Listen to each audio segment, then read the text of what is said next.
Advanced remoting, crossing domain boundaries. Now, in the nuggets that we've done so far, I've shown you how to remote to computers that are either in my domain or in a trusted domain or forest. And that's all well and good, and hopefully that's going to cover most of your situations because it's easy. But there's probably going to be times when you either have to go to an untrusted domain or you have to go to a computer that isn't in a domain at all. And in either of those scenarios, what I'm going to show you in this nugget will get you taken care of.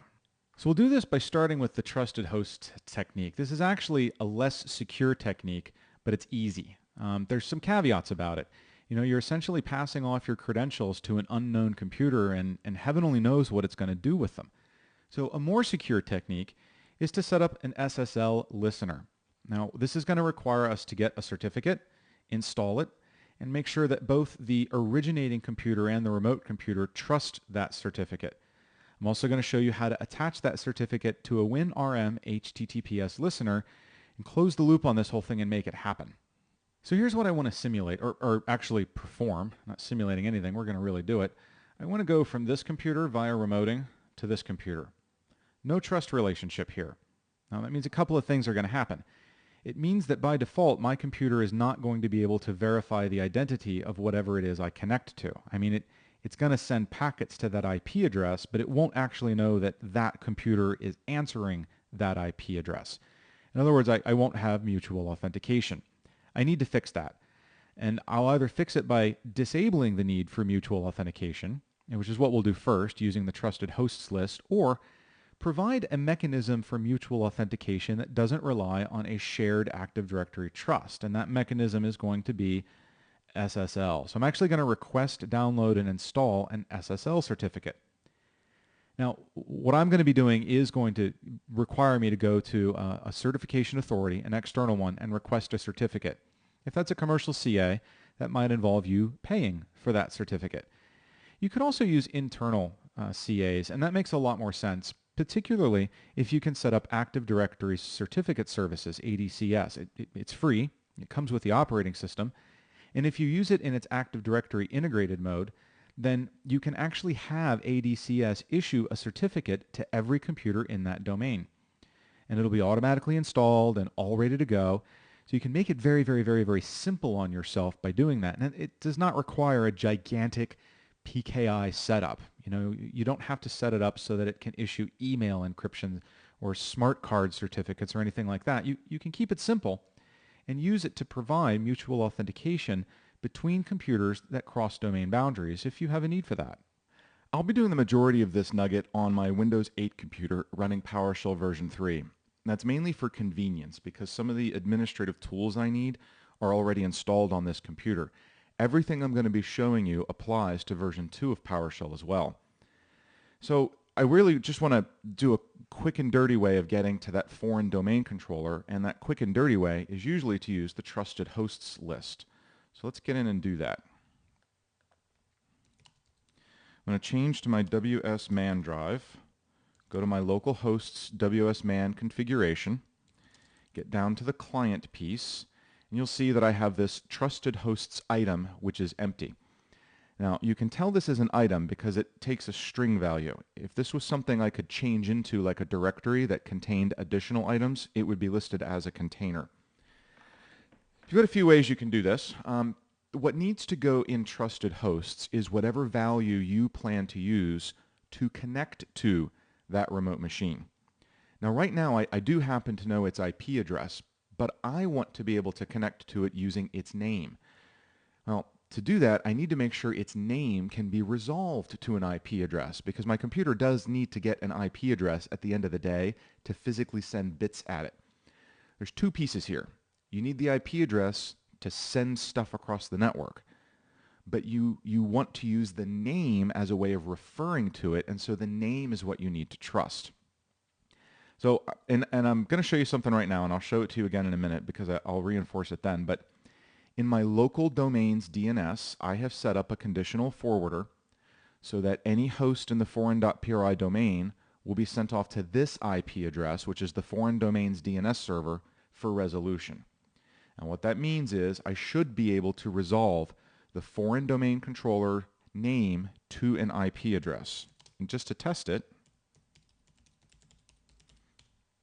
Okay, good, that worked. So that takes care of the name to IP address. Now I need to trust the name. Set item, path, trusted hosts, value, fdc.foreign.pri. You can also append that to whatever's already there because there's no other value in here at the moment. I'm just going to add that. Yes, I'm sure I want to do that. Now I can get a directory listing and see that that is in fact set that way. So the first thing to remember when you go to actually connect to that computer is, let's get some room here at the bottom of the screen. Let's say I just want to do a one-to-one connection. Enter PS session, computer name, fdc.foreign.pri. Whatever I type for computer name has to be what's listed here, and my computer has to be able to resolve that to an IP address. Both of those things have to happen. I also have to give it a credential that is valid on the remote computer. So I'm going to do the whole domain /username. That'll prompt me for the password.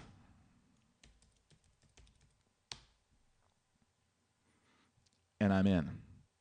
I didn't have to do any real mangling around of authentication protocols. This probably went with basic, to be honest with you, which is not a super good thing because I just popped my username and password across the network in clear text. I could possibly turn on negotiate. What I really want to do is not have to use this sort of ad hoc, quick and dirty way, but I wanted to show you how it works. So now that I'm here, I can run anything that that user has permission to run, and I can hit exit. Now, the only time this becomes difficult is if you want to include this computer along with a bunch of other computers. For example, let's try this. Invoke command. Let's just give it a simple command.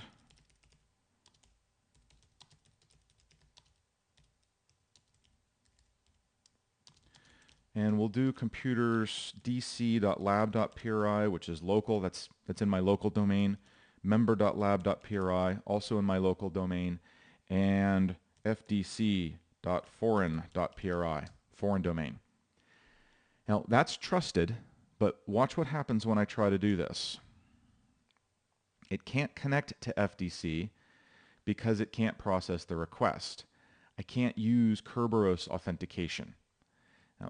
This is a little bit not helpful of an error message because the ultimate fix is if you're going to go to a computer and you're relying on trusted hosts to get you there, then you have to specify a credential, right?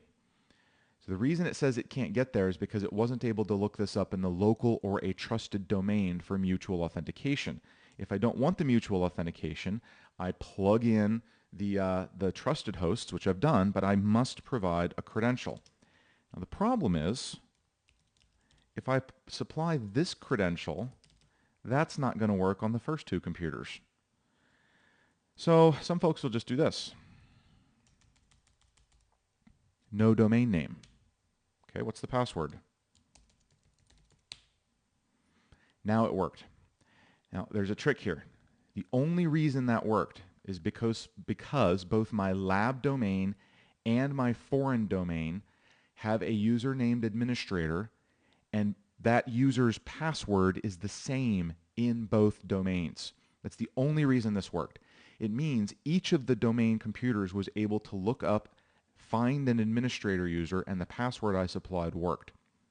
So if you're going to be in this situation a lot, kind of synchronizing your username and password across the domains will make it easier to target computers in multiple domains simultaneously, but that's pretty much the trick you have to do. So there's that. That's trusted hosts. It's pretty straightforward. It's an easy way to do things. Keep in mind, you are giving up on mutual authentication.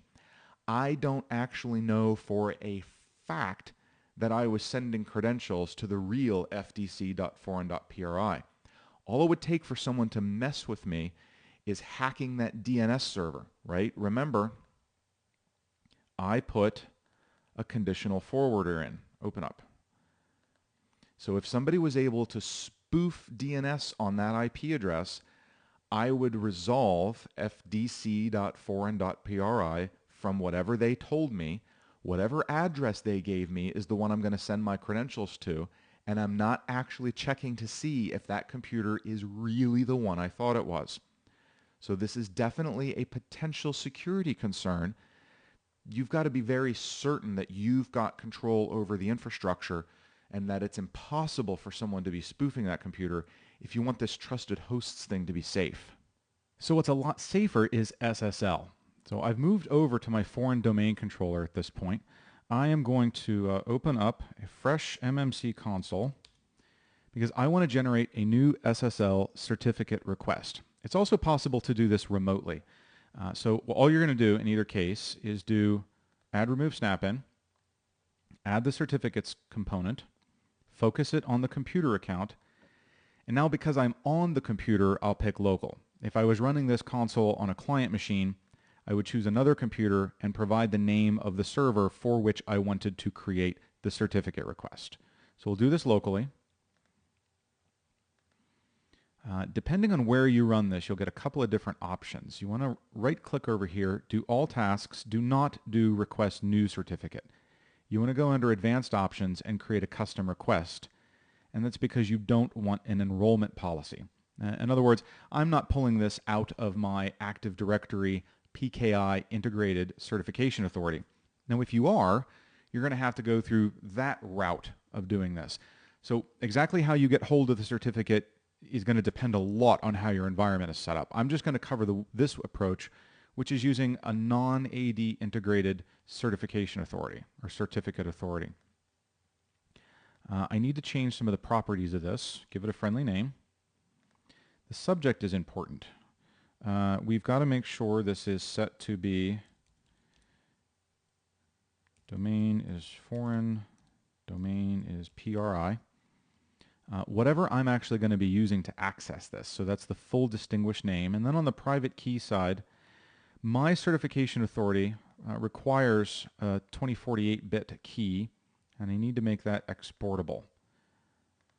So now we'll generate the certificate request. Just save it in a TXT file is fine. I can minimize this, and I need to go open that file now so that I can copy and paste to the clipboard that certificate request. Now I've already logged into my certification authority and told it that I want to order an SSL certificate, and I need this to be for FTC.foreign.PRI because that's how I'm going to be accessing this. And now I need to paste in the appropriate CSR off of my clipboard, just making sure that's the right one. And then we'll hit continue. I need to fill in my information. Now this information, if you're using a commercial CA, does get validated. So I'm actually going to use my company name because they've already validated my identity. This is the CA I use all the time. All right, and so that'll give me all that information.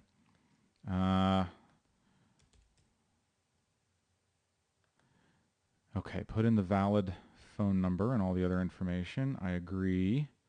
Let's complete that order. Okay, I'm going to have to wait a little bit for that to happen. So I'll hit pause. Why don't you grab a cup of coffee and we'll wait till my certificate's ready. Okay, I've gotten word that my certificate is ready, so I'm going to come over here and download it. Let's go ahead and hit download. We'll save that. Let's put it somewhere where I can actually find it. Let's put it on the root of the C drive. That download completed. Let's open the folder. Get rid of IE here. We'll unzip this and see what's in here. What I should have is a certificate for the computer itself. That's the one I requested, as well as their Trusted Root Certification Authority. So I'm going to come back into the Certificate Management Console here. I'm going to import that Trusted Root Certification Authority so that this computer trusts the certificate. Got certificates scattered all over this computer. I need to make sure I grab the right one. Okay. And now under Certificates Personal, I can import the certificate that was actually issued to this computer. Again, just make sure I'm in the right directory.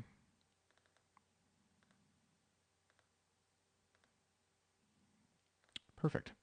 Okay, so having done that, I'm now ready to jump into Windows PowerShell and actually set up the HTTPS listener that will use that certificate. Now, in Windows PowerShell, I need to go get a thumbprint for the certificate. It's a way to uniquely refer to that certificate. Easiest way is actually in PowerShell to get a directory of your cert drive, ask it to recurse, and then in here, someplace, usually the last one for me, this is it. This was the one that was issued to this computer. So let's just grab this and copy it to the clipboard. So now we've got that on the clipboard, and I can use that to create my new HTTPS listener. And to do that is new WSMan instance. The resource URI is winrm / very important, config listener. And you give it a selector set. This tells it what you're going to create down there. The address is going to be all, so I want all IP addresses. And the transport is HTTPS. That's the whole point of this. And now that's going to require some configuration information, which is another hash table. The first of which is hostname, fdc.foreign.pri. It's got to match whatever's in the certificate. And then I need to give it the certificate thumbprint. And that's how it knows what certificate to go grab. So I'll just paste that in right here. And then we hit enter. Okay, it looks like it's done. So that should have created the instance. Now it's also important that you go create a firewall exception, right? Remember that port 5985 for HTTP was opened automatically for us, but 5986, we're going to have to open ourselves, and that's the SSL port. So that should be all set up and ready to use. I also need to install my CA's Trusted Root certificate here on my client computer. This is a little bit like, imagine that you're a bartender. Somebody comes in and they look a little young, so you card them, you ask for their ID, and they hand you a state-issued driver's license. And you look at it and you go, okay, I'm going to trust that this accurately reflects your age because I trust that the state did a good job of checking it. And frankly, if they didn't, it's on them. They're the ones who are going to be upset at me if it's wrong. So it's on them. So you let them drink.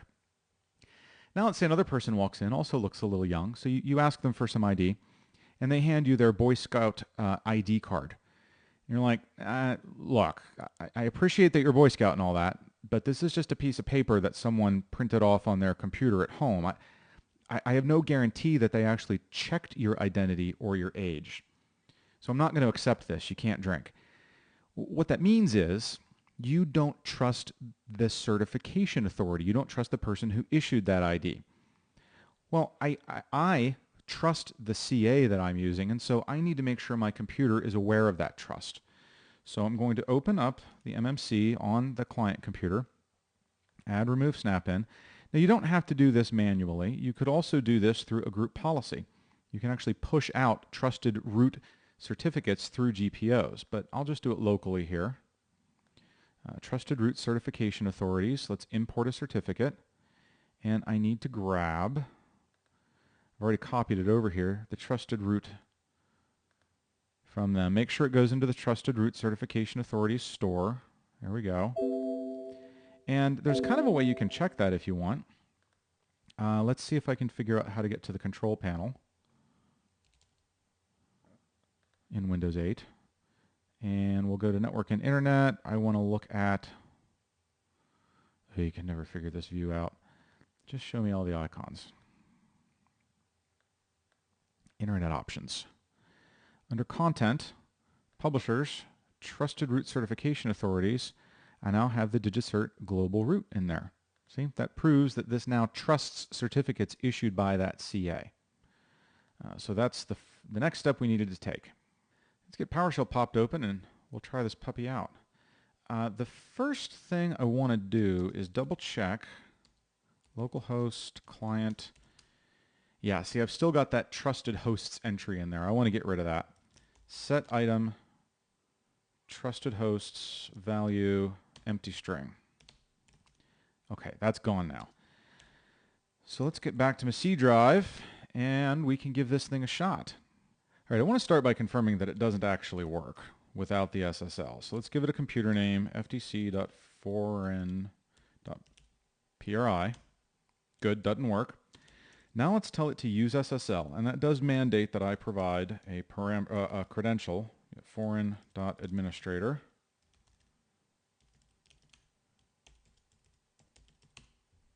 And we're in. So now I actually have mutual authentication between the two machines. I know that my credential was sent to ftc.foreign.pri because the SSL certificate proved that to me, because I trust the people who issued that certificate. Furthermore, I know that my entire channel is now being encrypted because of SSL. So even if my credentials were passed in clear text, SSL took care of encrypting them for me. Now I can run whatever commands I need to run. I can exit.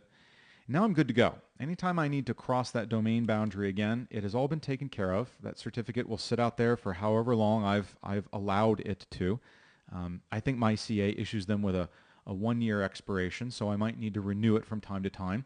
Certainly if you're using your own internal PKI, you wouldn't be limited to that 1 year. You could set it to be 5 years if you wanted to, 10 years, whatever makes sense for you. That's a really, really great system to use. It means I don't need a common authentication database between those two forests, but it means everything is still safe. Okay, that wasn't so bad, was it? I showed you the trusted hosts technique, and again, remember that this is really not considered a very secure alternative. It's very, very not difficult for a computer to spoof DNS and intercept IP addresses, and you're sending credentials. You maybe even be sending them in clear text. So you gotta be very careful with that. Make sure you're only relying on trusted hosts when you are actually in control of the infrastructure and you know spoofing is impossible. And using a trusted host's value of star is a bad idea. There's no way you can possibly have control over every possible destination in the universe, and that's what star means. What's better is the SSL technique. This provides mutual authentication without the need for a shared directory. So you can cross forest boundaries, and you can also go to non-domain joined computers. I showed you how to request the certificate, although if you're doing that on a different CA or even using your own internal PKI, that physical request process may look a little different. The basic procedure is the same though. Once you have the cert, I showed you how to install it, how to get it trusted on both ends of the conversation, and how to attach it to the WinRM HTTPS listener. Don't forget that you do need to create that firewall exception for 5986 by default. You got to do that by yourself. It doesn't happen automatically when you create the listener. It's an easy step to forget too, so make sure you have it in mind. I hope this has been informative for you, and I'd like to thank you for viewing.